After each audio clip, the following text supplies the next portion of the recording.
I'm not saying that it was a purposeful plan, but I've been getting accused a lot lately of being an Alex Jones wannabe and trying to emulate Alex Jones.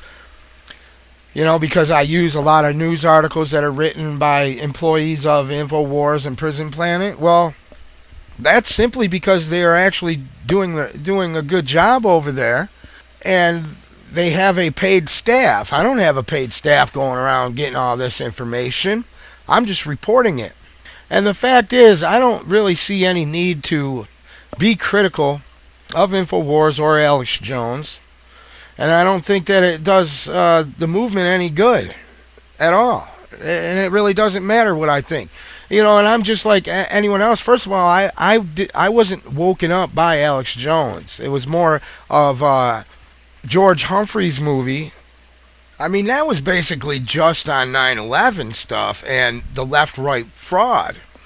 I mean, I was always aware of government corruption and stuff from growing up in the system. And when I was a young adult, I was a full-fledged hippie on tour with the Grateful Dead. And I was involved in the National Organization for the Reform of Marijuana Laws. I was involved in distributing a underground newspaper that totally talked about the police state and all kinds of other stuff. So, I was aware, but it wasn't really until 9/11 that I became truly aware of how deep and high diabolical that this plan for world government, that existed, exactly what was going on. I didn't really realize that the government was behind Oklahoma City bombing or World Trade Center 93. And it wasn't until I seen George Humphrey's film about 9/11 that I really realized, that this was an actual conspiracy to a magnitude that I couldn't even comprehend. And I started my research in early 2002 sometime, and I realized I was very apathetic up until that point. Where when I did see things like Oklahoma City, I'm like, yeah, the government's so corrupt, man. People are lashing out at them, and that's what I thought. I just thought it was people attacking the federal building because they're just so corrupt. I had no idea the magnitude of what was behind that and the purpose behind that was so extensive. And listening to the Power Hour on shortwave radio, and that's one of the reasons why I started this show, was there seemed to be a need in the Patriot movement for a weekly news show at least that's not asking for any money or trying to sell any products. And I have been critical of Alex Jones in the past, especially about Ward Churchill back in 2005. He was totally wrong on that issue, and a lady called up and actually told him the truth about what was going on, and he shut her down, quoting some mainstream news article and expressing the same talking points that Bill O'Reilly was.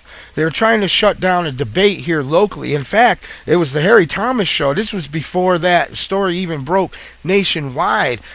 I reported on the Harry Thomas show the week before because it was a local story. A bunch of us were going to go up there and debate 9/11 while this was going on, and it got shut down by a nationwide campaign by Bill O'Reilly. And I've said before, I'm proud to stand with Alex in the InfoWar.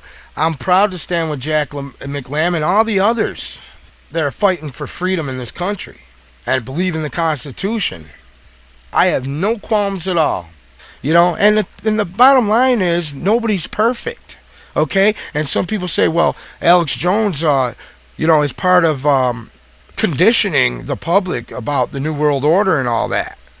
Whatever. And even if that's true, I don't care. He's still got a staff that's putting out really good news articles and stuff. And so what if he cuts off people all the time while they're talking? He even admits himself he's probably not the best voice of the movement, but he is the only one doing what he's doing. Okay? And I say until somebody else steps up to the plate, can do a better job, then they got no right to criticize. They got no reason to criticize except to be destructive to the movement. And that's why I don't criticize. I don't criticize a lot of things, and there's a lot of things I don't agree with, but I don't criticize them. Because we need to be unified if we're going to beat this new world order. We have to inform our fellow man. We have to get educated on these things and become aware of what's going on. And know your enemy. Know your enemy.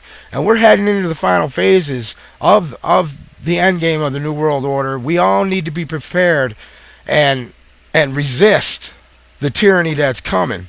Get involved today. Please check out Twitter. I will be updating if there's anything that needs to be updated, urgency, with any kind of urgency in between shows. It'll be on Twitter. Add me on MySpace, my yearbook. Check out my YouTube channel. Check out the social network 12160, Fighting the New World Order. Banners are at the website. We have to get motivated, educate our fellow man, step up the info war in order to beat this evil that's called the New World Order. Because together we will make a difference. I want to thank you for listening this week, and I will be back next week to expose more of this push for one world government and the New World Order.